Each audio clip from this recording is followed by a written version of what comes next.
Hello, this is Duke, and this game is Ultimate Admiral Dreadnoughts, a game made by the development company Game Labs. They're the same people who have made Naval Action, Ultimate General Civil War, Ultimate General Gettysburg, and Ultimate Admiral Age of Sail, I believe it's called. This game is currently in early access. You can pre-order it for, I think, $30 on their website, or you can get immediate access for $50, which is what I've done. What is the purpose of the game? You build dreadnoughts like this one you can see on the screen, and then go blow up other dreadnoughts, essentially. You can also build cruisers and destroyers, but the name of the game is Dreadnoughts, and I imagine that's what most people are going to do. So at the moment, there's the Naval Academy, which is a list of missions that you can undertake. The way that they're structured makes it look pretty clear to me that they're basically a set of tutorials at first, and then get into the more challenging type things. And at the moment, I believe that's really the only gameplay besides a custom battle. They're going to add a campaign at some point, which, according to the website, is going to have your ships ranging all over the world, and you're playing as the Naval Admiral of an entire nation, and it's your job to protect that nation as well as enforce its interests overseas. And I believe the time frame probably runs from late 1800s through about the start of World War II. So, this is my first time playing the game. I've had it open before in order to get all the settings set up, of which there are not many. Mostly just music off to avoid copyright stuff. Graphics up because game is pretty. Blah blah blah. I wanted to record my first time playing the game so that people who might be considering buying it can see how a completely brand new person approaches the game. All I've really seen is this Naval Academy menu and this main menu. That's it. So, I have seen a fair number of YouTube videos, which is amusing because that's what I'm making right now. But from what I can recall, you click on one of these missions, and you can read the description. For example, this one, Target Practice. Destroy a stationary target as fast as you can. Test the significance of gun technology and firepower versus a heavily armored ship that is stationary and will not shoot back. You must destroy the target within the time limit, which appears to be 14 minutes. So this is basically a learn how to make your ship go pew-pew. You can have different bonuses, which, optimize main guns will improve the technology of your guns. This will improve the technology of your secondaries. And this one looks like it improves both, but not quite as much, and also improves explosives and unlocks components. The enemy is one battleship, and since they're not going to shoot back or maneuver, I imagine I'm not going to need secondary guns very much, which is a thing a lot of the YouTubers for the game say repeatedly, and then end up probably wishing that they had actually had them. But in this case, target's not shooting back. I don't think it's a very big deal. So, I will optimize main guns. And you click Start, and it will bring you to, that loaded fast, this, I hesitate to say dry dock. It doesn't look too dry to me, but it can be a dry dock, I suppose. And in here is where you design the ship. So you can pick your hull, which at the moment, in this mission, there's only this one. The Battleship 2 hull. And then you can increase the displacement, which is essentially how much water the hull pushes out of the way. This is how they measure that. It's the tonnage of water that the hull is replacing by sitting in the water. And I believe as it goes high enough, the ship gets longer, so you can fit more stuff on it. And as it gets lower, the ship gets shorter. You can increase or decrease the speed, and notice how weight and cost both go up when you increase speed, because you gotta stick bigger, more expensive engines on there. Range at the moment is locked to medium. Range is not referring to gun range, it's operational range.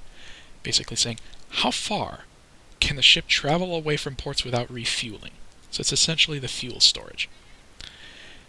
This is pretty much a useless statistic in the naval training battles like this one, simply because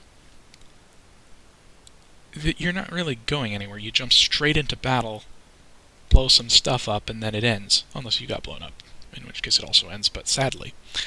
And so, I believe originally they actually had the slider unlocked so you could run it to maximum range or minimum range, but people kept running it to minimum because it's not like they needed all that fuel, and it made the ship lighter and cheaper. So I believe the developers locked it to medium to deal with that. In the campaign, when it's actually important, this will be a statistic that we can modify. Bulkheads is all the reinforced walls and stuff that divide up the ship's interior. It's essentially how well the ship can deal with flooding and fire, both of which are very effective ways to sink a ship that does not have many bulkheads. The bulkheads stop flooding and fire by basically being a large physical barrier preventing them from spreading. And looking at those green text, it looks like it also actually reduces the likelihood of engine damage and ammo detonation, which is cool. But again, it increases the cost and the weight of the ship. And here are the different aspects of the ship that you can upgrade or downgrade. There's different types of engines. At the moment I only have access to one, the steam compound engine. Now something I noticed on the YouTube videos is that just because it's further to the right doesn't mean it's necessarily an upgrade. If you look, this one is plus 150% to engine cost. That's the little red number. This one is plus 675% to engine cost. I imagine the reason for that is because it is significantly increasing acceleration, while this one is improving engine repair and survivability. And then this one is 500%. So you'd have to look at all of the different ones and determine which one is best for the application. I really like that. A lot of games is just, engine 1, engine 2, engine 3, and each one is progressively better, and once you unlock a new one, you never use the others again. And again, different ones are going to have different weight and different cost. Looks like the weight decreases fairly linearly across these. So there's the type of fuel: coal, oil, and semi-oil, which is basically both of them, I think. They have a blog on their website describing it. At the moment, I can only use coal-fired boilers. And then there's the way that the boilers have air fed to them, I believe. Oh no, that's actually how it exhausts the gas. No? I honestly don't actually know how boilers work.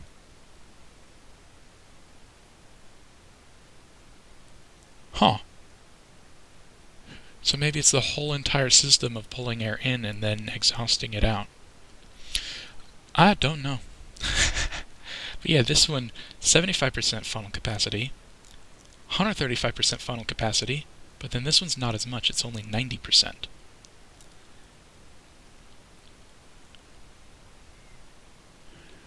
I don't know the specifics of how these work. That'll be interesting to learn about later. So there's also auxiliary engine and propeller shaft. Those would be the two things, I believe.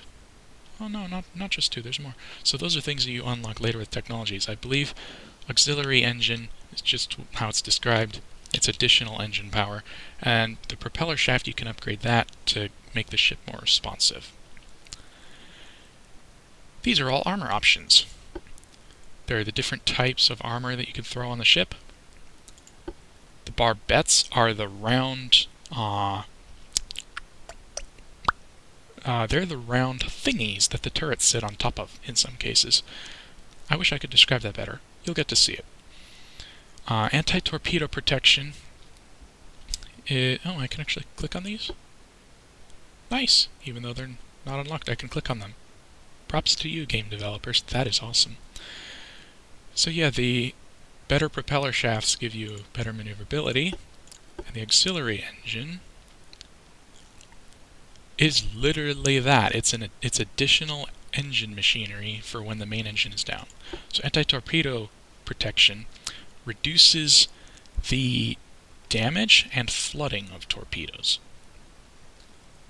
The downside is it's big and heavy.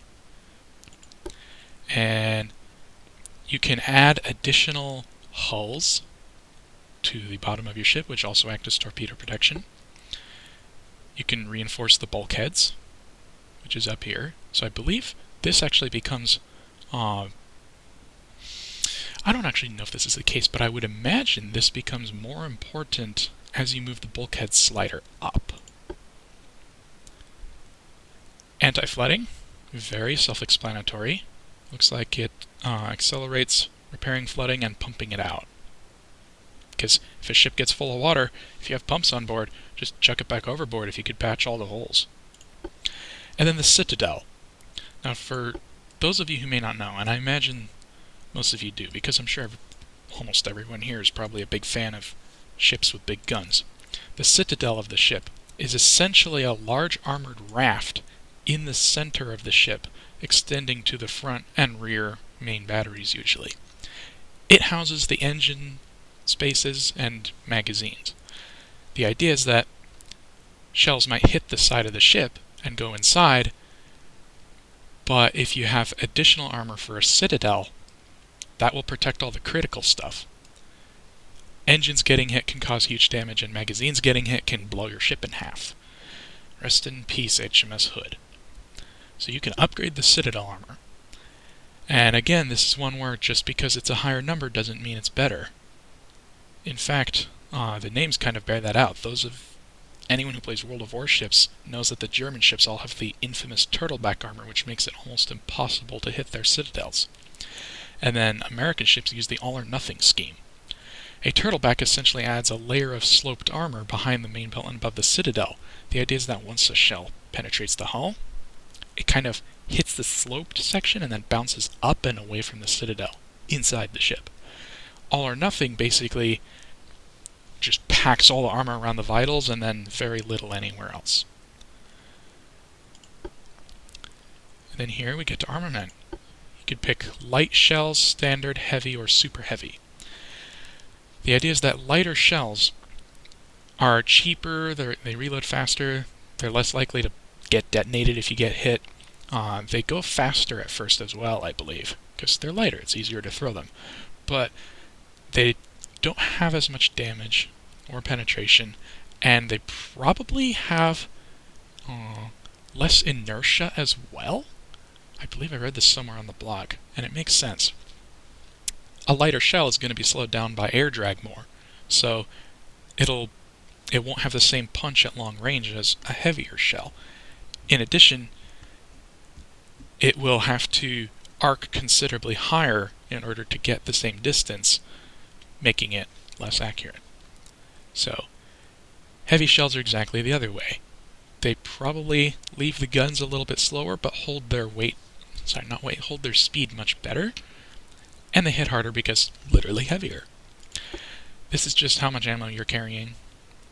The more ammo you carry, the more likely it is it'll detonate.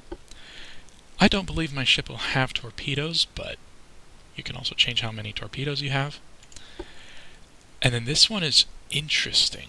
This is the choice of explosive used as the propellant for your projectiles, as well as the actual packing within the shells. So there's black powder, gun cotton, ballistite, lyddite, white powder, cordite, 2-powder TNT, and high TNT, I guess. All of these are different. Just because it's to the right, again, doesn't mean it's better. I believe, from what I've heard, lyddite is actually the most powerful for high explosive shells, but not as good for armor-piercing shells. So it depends on the application. What are you going to use it for? And then the method that the turrets use to turn. From the looks of it, this scales pretty linearly. The method that the guns use to reload. Now it looks like if you increase your reload speed so that you have less time between shots, it makes the guns heavier, and it also can make them aim slower. So if you're in a ship that maneuvers a lot, you might not want to slow down your gun aiming speed too much. The torpedo propulsion, you can make it faster, you can make it stealthier, so it's harder to detect, you can make it longer range, but doing any one of these will affect all the others negatively. And then the size of the torpedo. The bigger it is, the bigger the boom. But then the obvious downsides of being big come into play. It's more likely to blow up while on your ship if it's hit, it weighs more, it's easier to spot. Fairly obvious. More expensive too. Yeah, 250% more expensive for the 24 inches. Ow. And then equipment, there's rangefinders, which is how your ship spots targets. I believe these also, some of them are different, because that one's a coincidence rangefinder, that one's a stereoscopic rangefinder. I am not certain of the difference. Interesting. Acoustics. Available only on light cruisers and destroyers. So that would be hydroacoustics, which is basically listening to the water for sounds of torpedoes and submarines and stuff like that. Radio lets your ship talk to other ships. And radio direction finder lets you listen to enemy ships and try and figure out where they are. Radar, I think everyone knows what a radar is. In this game, it significantly improves your long-range accuracy and ability to spot, while also making your main tower a lot more expensive. And we'll get to what the main tower is. And then here you can adjust the thicknesses of all the different types of armor on the ship, which I find awesome. So that's the overview of the ship's components. Now when you're actually building the ship, you just start with this blank hull. And you need a main tower. The tower, and there are 3 options here it looks like, is that. That was very loud. And the tower is what does the spotting for your main guns, if I recall correctly. If you look at all the stats, a better tower will buff your aiming speed, accuracy, communications range, damage control, all of the things. And then your engines need a funnel. We have lots of room for funneling. When you place the funnel, what you want to do is look down in the bottom right here somewhere. There it is. Engine efficiency way down at the bottom where it's hard to see. Oof. It is only 28%. You have to increase funnel capacity to make that better. That's a heck of a large and expensive funnel.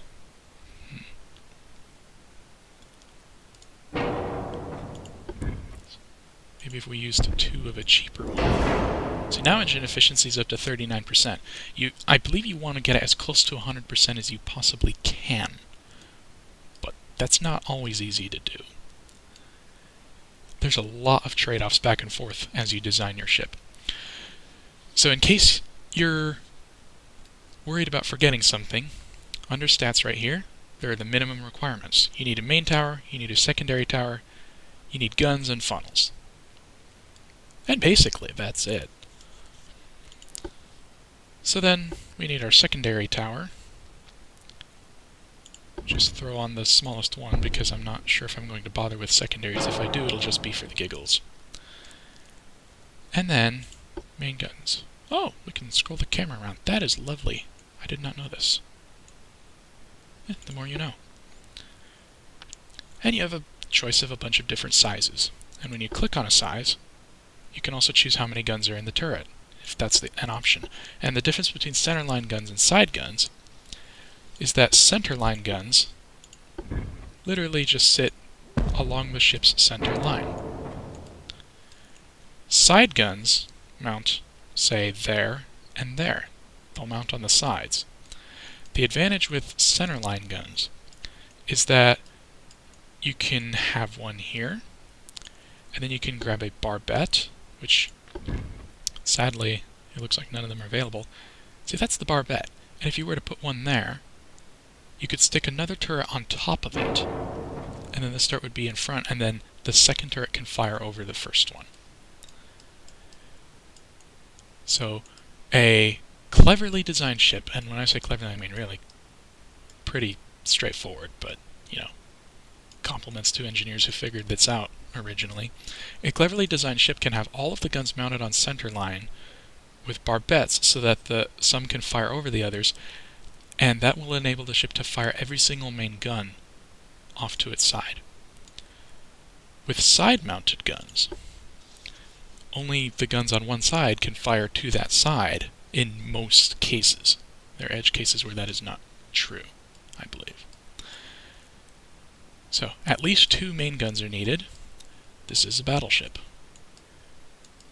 So, what size gun was that again? That was a 10-inch.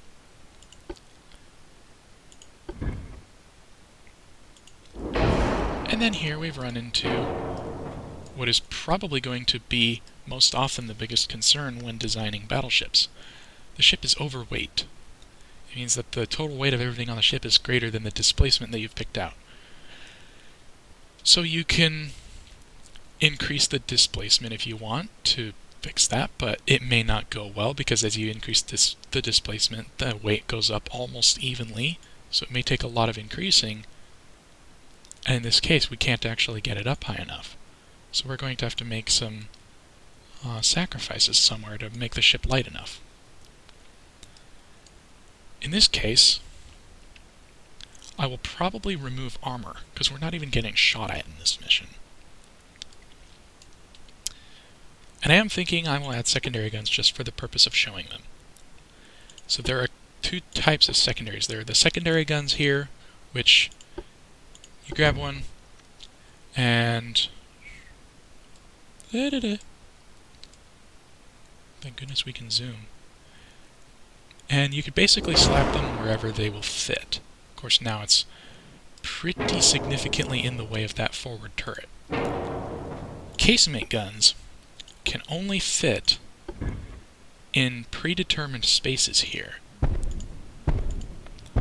And I believe casemate guns became pretty unpopular in the interwar period, and everyone moved to turreted secondary guns, which is the ones here. So in the case of turreted secondary guns,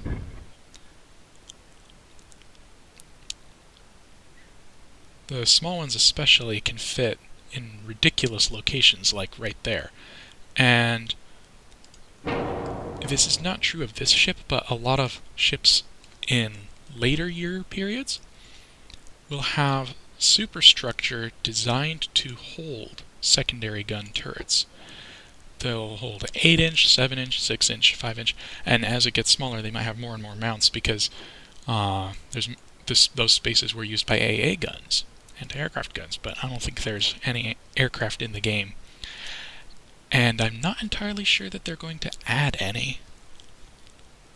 I genuinely don't know about that. So we have a pile of 7-inch secondary casemate guns. We have a main battery of 10-inch guns. Why 10-inch instead of the biggest possible ones you can throw on? Well, a lot of the time the smaller the gun, the quicker it is to reload.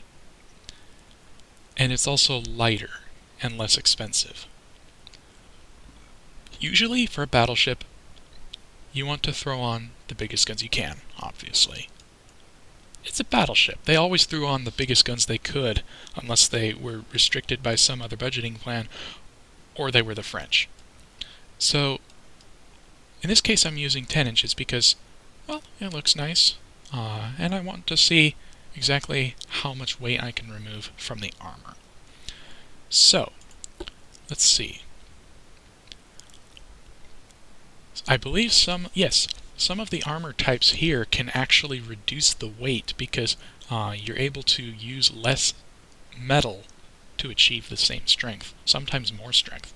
Crip armor especially gets very strong and light at the same time.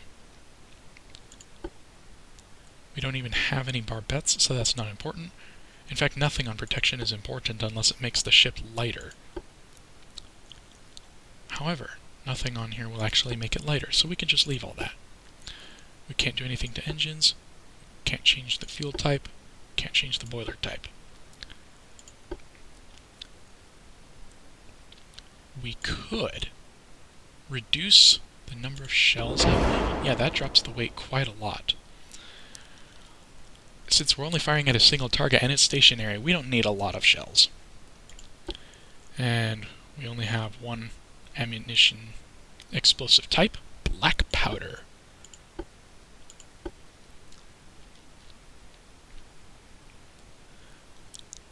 Alright, let's reduce armor. Get that out of my face, I don't like it. Okay, apparently there is a minimum amount that the armor can be reduced. I've learned new things today.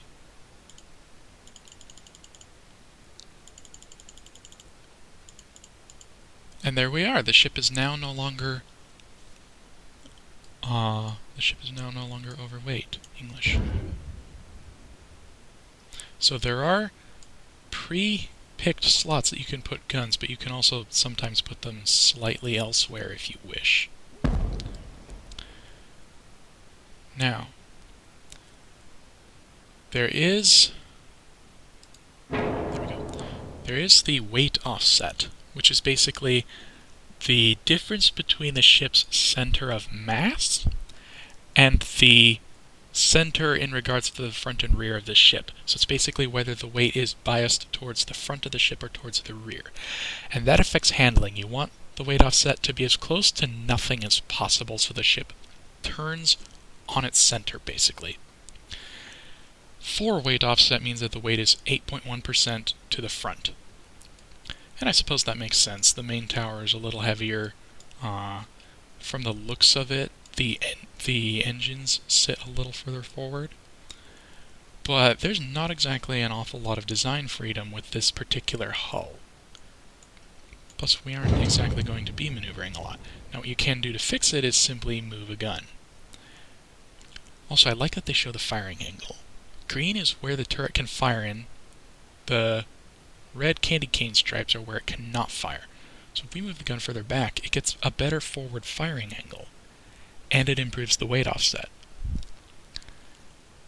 Now this gun is being mounted far further back than they ever would have been in real life, but yeah, it looks stupid. Do I care? Not at all.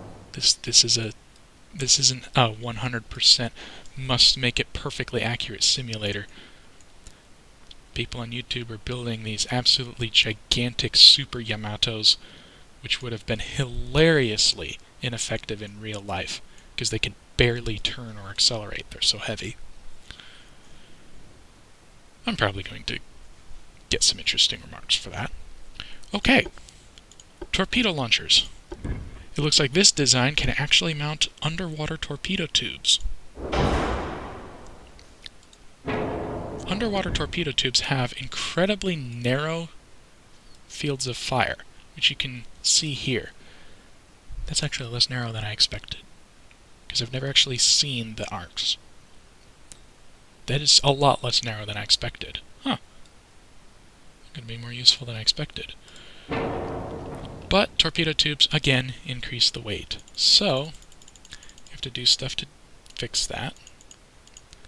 Reduce turret armor, which is probably pretty heavy. Those are some big turrets. I could fit my car in those. To be fair, I could probably fit my car inside an F-150.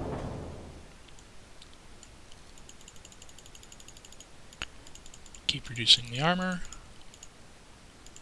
Reduce, reduce, reduce. Ship needs to lose weight. There we go. And adding torpedo tubes screwed with the weight offset again, but that's alright. So engine efficiency is fairly low, but I don't think I'm realistically going to be able to improve it that much. Now this game is very heavy on simulator aspects. The smoke from the funnels will actually obscure the ability of whichever tower ends up in the smoke to spot, which is why the main tower is usually ahead of the funnels because it's more important than the secondary tower.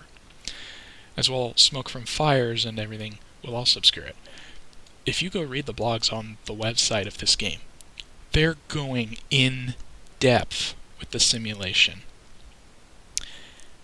Really in depth. It is impressive. So, the ship is more or less done. There's not really anything more that can be done to it. How the heck do we close this so it's not open in my face? Whatever. So down here on the bottom left, there's a card, if you scroll all the way down, which shows the length of the ship, 456 feet. That is a lot of feet. Beam is 77 feet. I believe beam is probably how wide it is. Draft is 42 feet. I think that's how far it sticks down into the water. Displacement, 14,991 tons. Which is just below the 15,000 that we set. Main battery is 4 10-inch guns. Belt is essentially 8 inches of armor. Propulsion, 33,000 horsepower. Probably due to some fancy pants VTech technology or something. Designated speed 27 knots, so it's not exactly slow either. And once you're all done designing your ship, you click launch.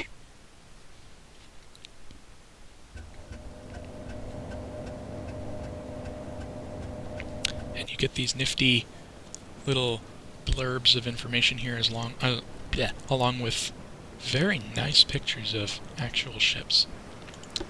Click to continue. We're the Ostro? I thought it was Ostro? I have no idea. I'm going to have to look this up at some point. I like knowing the right words, because I'm terrible with words. Austro-Hungarian Empire versus Italian Empire. The Battle of Empires. Boom. Very first thing, right here you can set the time scale of the game. You can pause it, you can play it at normal speed, double speed, triple speed, quintuple speed, tetuple speed, and that probably says 30. I don't actually know what the word is for that. So, double speed, triple, 5 times, 10 times, 30 times. It grays out the ones that are too fast to realistically be running the game very well. So the camera, this is a real-time strategy game basically. The camera, you can move around, you can pan it around, you can left click, right click, middle click, nope, nothing happens. When you hover the mouse, ooh, does double clicking jump to it? Nice! Single clicking? Okay. So, you hover the mouse over ship and then it brings up info. At the moment, we have none. When you click on it, it will retain that info even when you move the mouse away, because we have to identify the ship before we have info on it, and that takes time. Our ship here, see, this is the kind of info. This window right here shows all the damage. And then this shows weapons along with the statistics. Pretty straightforward stuff. It's mostly self-explanatory, I believe. Over here on the left is the really interesting part. It shows all of the things affecting your likelihood to hit wherever the mouse cursor is. So if you hover the mouse over a ship, you can then see all of the different things affecting the likelihood of hitting that ship. There are little buffs from technologies, debuffs from hull stability, and the waves bouncing the ship around, more buffs from the target being absolutely massive, buffs from you cruising, which helps the ship to stabilize in the waves, until you go too fast, then it actually gets harder to aim. And at the very bottom, minus 50% aiming in progress. The ship has to take some ranging shots is the word, and see where they land and then adjust the aim from that. So it's got to turn these big 10-inch guns around and then fire them at the target. The gun that just fired was one of the 7-inch casemate secondaries. I don't anticipate they will do a lot of damage. You can give control of the ship to the AI. You can set orders for it. Steady, I guess, probably just means go, more or less. Screen means that it will attempt to, screen an allied ship that you tell it to. It will scout between that ship and the enemy in order to try and spot torpedoes. It'll lay smoke for it. It will hopefully intercept small threats like destroyers. And follow and retreat are also self-explanatory. For shell type, there's just high explosive and armor piercing. Armor piercing is designed to go through the armor of a ship and then explode inside. So it's basically got a very short delay on the fuse and is designed to penetrate armor very well. High explosive has basically an immediate fuse and will just go bang right away. It does not penetrate much armor. Here you could set the fire mode of your guns off, normal, which means that they'll fire more or less when they have a pretty good shot. Aggressive, which means that they'll fire whenever they're loaded and pointing at the enemy. Save means that the guns will only fire at targets that can be hit with high probability. This is good if you don't have a lot of ammo. Secondaries have the same option, and so do the torpedoes. Now, I believe they did not have this UI menu here before, but if you look in the bottom right now, where it says Set Target, when you hover the mouse over an enemy ship with yours selected, it shows you the different controls needed to set different weapons on that target. Right-click just means that all your weapons will shoot at that target. Shift right-click will tell just the torpedoes to shoot at it. Alt right-click will make just the secondaries shoot at it. And Shift plus Alt plus right-click will put just the main guns on it. And then ships can often be in divisions. If you have more than one ship, they will be in a division and they will work together and sail in formation. And when you click on one of the ships and tell it to attack, you're giving orders to the whole division. If you want to give an order to just one ship, you hold down Control. And that is and then you can perform any of the other commands for the weapons. This slider here sets your ship speed. We don't need flank speed. Half speed is good enough. This is for the rudder. You can set it left or right, but you can also right-click. Yes, right-click anywhere on the ocean, and your ship will attempt to follow that relative heading. If you look at the little green arrow right here, that is the direction the ship is going to attempt to turn. This green line shows where it's going to go in the next, minute.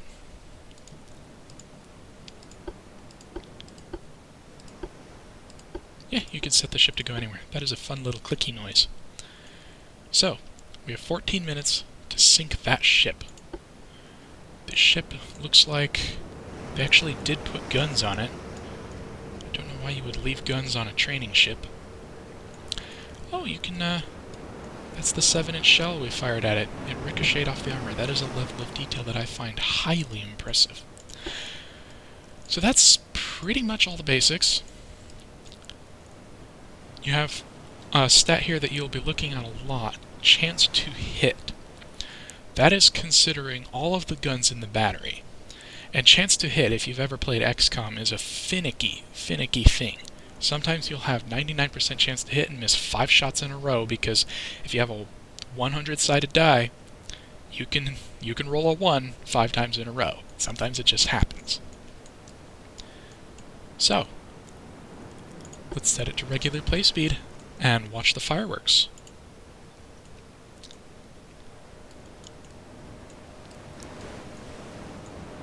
That's anticlimactic. It's just busy turning the guns and then it's going to fire them. The 7-inch secondary gun is reloading, presumably to take another shot. There you go. So while the ship is being identified, the ship type will pop up, but with a question mark, meaning that it's not actually sure that that is correct.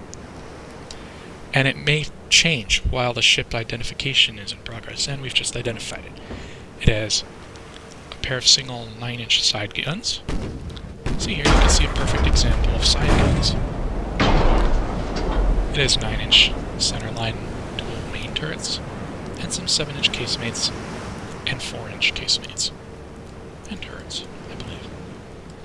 So, here you can see the damage that's been done to the ship. You can see how it's divided up into sections. When the guns hit, you can see it caused flooding in that one compartment. It also blew out the boat. And when shells hit, there are all kinds of different types of damage they can do. So, looking at the armor sections, green means it's damaged, but not a whole lot. Yellow means a lot more damage. There might be orange as well, I'm not sure. And then red means a lot of damage. So I'm going to pause again real quick. This is where bulkheads come in handy. You can see the ship has few bulkheads. Flooding is coming in just through that one compartment, which is why it doesn't have a flat blue flooding line. It kind of looks like waves. But it's spreading to the other compartments because there's no bulkheads to stop it. Ships can also be on fire. You can kill their engines, you can kill their guns, you can blow out the towers, you can blow out the funnel, you can blow out every secondary gun on the thing. Also, as these compartments take damage, the armor protecting them gets weaker, meaning that less powerful guns can begin to do damage. Now, the different types of shell hits that you can get. There's blocked, meaning the shell just hit the armor and did absolutely nothing. There's a ricochet, which means it bounced off, which always looks cool, but it's frustrating to get. A partial penetration means that the shell didn't penetrate, but it hurt the armor, so it'll do a little bit of damage. I believe people get a lot of these. Over-penetration means the shell went clean through the ship before the fuse could actually blow up the shell. Penetration is the usual high-damage hit you want. The shell penetrated through the armor and exploded inside the ship. It does a lot of damage. Ammo detonation means some of the ammo in the ship just went kablooey, and then there's torpedo hits. I believe I've seen somebody get over-penetrations with high explosive on very, very big guns. So now, if we hit play, when our ship fires, you can watch the different types. So 2 ricochets and a partial pen that did 0.6 damage. Most impressive. There, see, we got a penetration which destroyed a casemate and started a fire and damaged the rudder again. The ship is flooding pretty badly in the stern and is now on fire in the front. My, this game looks good. I meant to bring this up at the start of the video, but the game is made using the Unity 3D game engine, which is a very popular engine for indie developers because of its simplicity, ease of use, and the ability to make darn near any game you want as long as it's not too horribly specific. So floatability is basically how well the ship can stay afloat. Flooding damage will reduce that. So it's at 45%, and as they pump out the water, you can see floatability going up. Structural is basically how well the ship is holding together in one piece. And when structural reaches 0, the ship sinks. When floatability reaches 0, the ship sinks. With those fires, they will do continuous structural damage and spread between compartments. Damage control parties will try to put them out, but if every compartment of the ship lights on fire, then the ship is destroyed. I believe that is usually more common with earlier ships that have few bulkheads and poor damage control parties, and later on it becomes considerably harder to do. So the ship is on automatically picking ammunition right now. I do not know enough about the interactions between armor piercing and high explosive in this game yet to really know which one's better in any given situation. I know they work in World of Warships very well. I've played that game a very long time. But in this game, I don't really know. So we could speed up time, literally, in order to not be as bored as our ship attempts to sink that one. Now what I would like to do is for our ship to fire the torpedoes. It is not firing them, but if we tell it to go aggressive, will it do it? Does not seem so.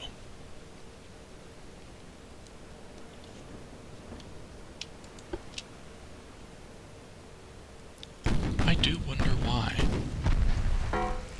The ship is not even moving, so it should just be a straight shot with torpedoes. my right mouse button does not work too well. So, we have 8.5 minutes about. We've actually gone through almost half of our time and not done very much damage to the ship. It has pumped out all of the water that was flooding the rear sections. Man, those are beautiful sounds. They're probably deafening too, because I tend to have the volume in games up really high so I can hear all the tiny sounds. I don't actually know if the recording software volume goes down when I adjust system volume. I genuinely don't know. I hope it did. So those 7-inch secondaries actually do some work here. Let's actually stop the ship, because we're seeing its broadside, and those 7-inch guns were actually penetrating and doing damage.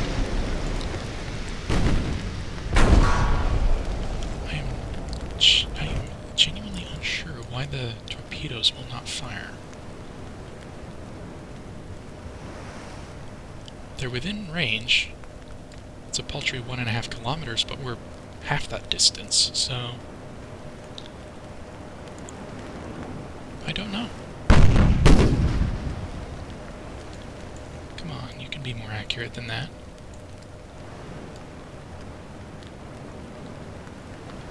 Set it to double speed.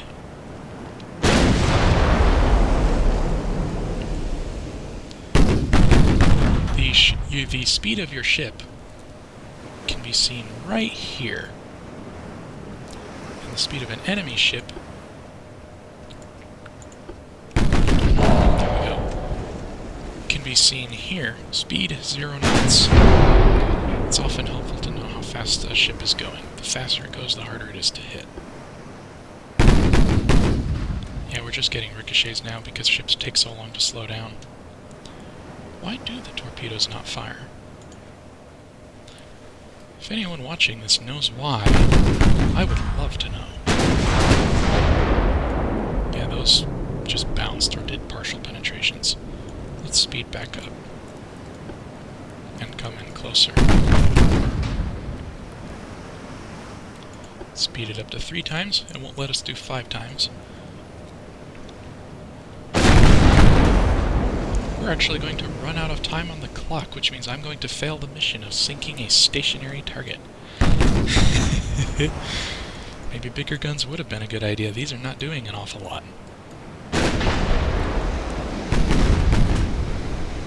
It would also be nice if the torpedoes would fire.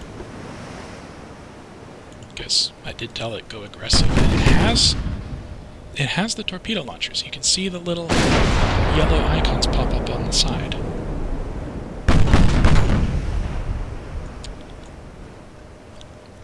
Color me confused.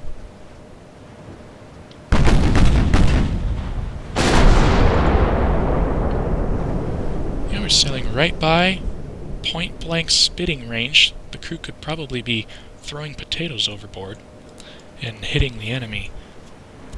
No torpedoes. Very odd.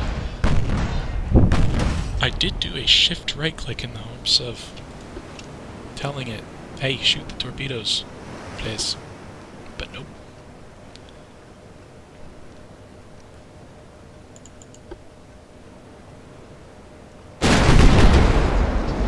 Yeah, these guns are not penetrating. His armor is between 1.8 and 11.7 inches.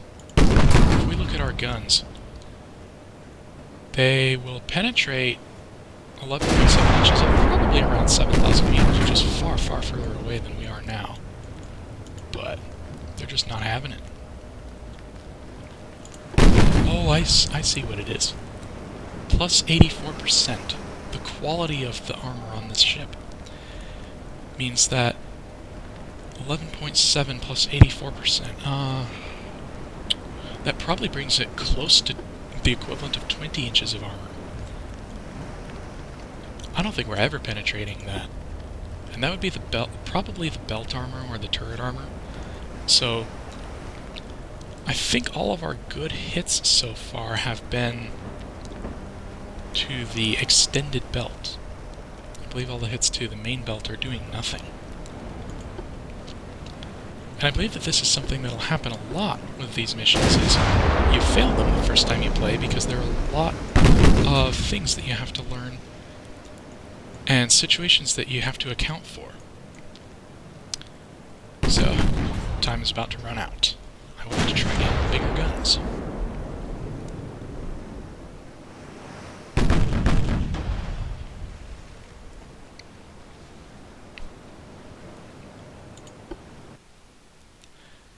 We will retry.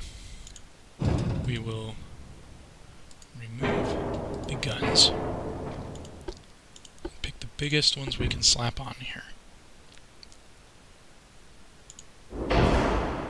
Big, glorious 13-inch guns. And that makes the ship very heavy. So, reduce armor to literally nothing. As much as we can. There we go. The torpedoes, well, they exist. I'm not sure why they weren't firing. That is so strange.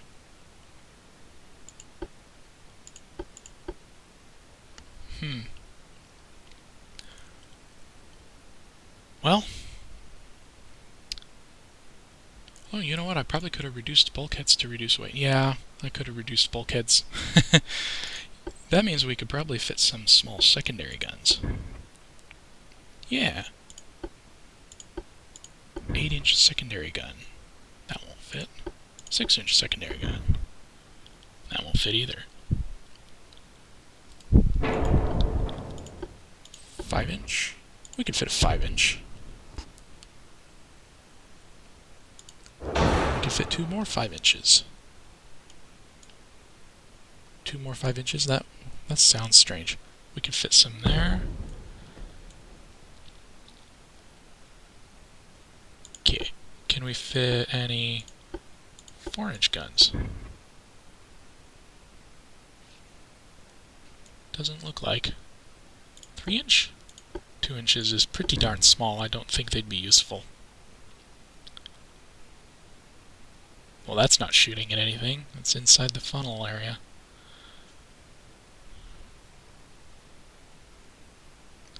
Alright.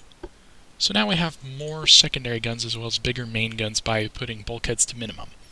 This would be a terrible idea if the ship was ever going to be shot at. There we go, put that away. Alright. We have more secondary guns, bigger main guns, and I wish the silly torpedoes would actually fire. Let's go.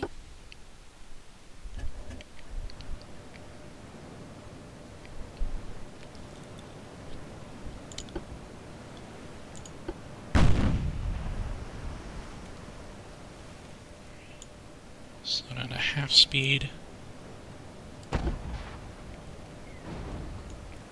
And this is something neat. It shows you the range of your weapon. So torpedoes, 1.5 kilometers. You can see it as a nice circle. If we zoom out more and go much further away, you can see the 5 inches will go out to 6.6 kilometers. 7 inches will go out to 8.8. And the main guns are in there somewhere too. So, the weather is quite different this time. It looks like the sun is lower in the sky and there's more clouds. So I'm going to set torpedoes to aggressive again. And hope. Can we? Nah, I really don't want to ram him. Would have been neat if I could have turned tight enough to see if maybe it would fire at least the bow torpedoes.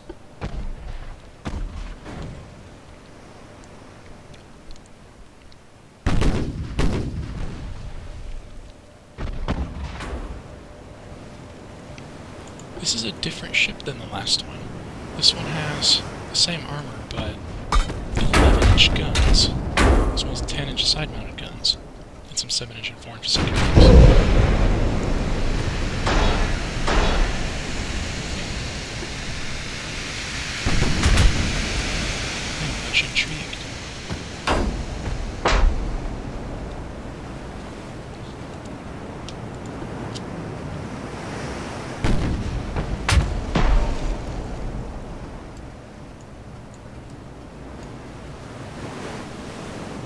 These guns do not reload all that quickly.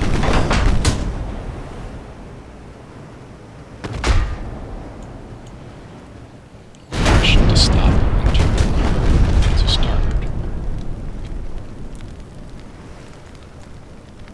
It just won't fire the torpedoes. I do not know why. Because it would practically be a guaranteed kill at this kind of range.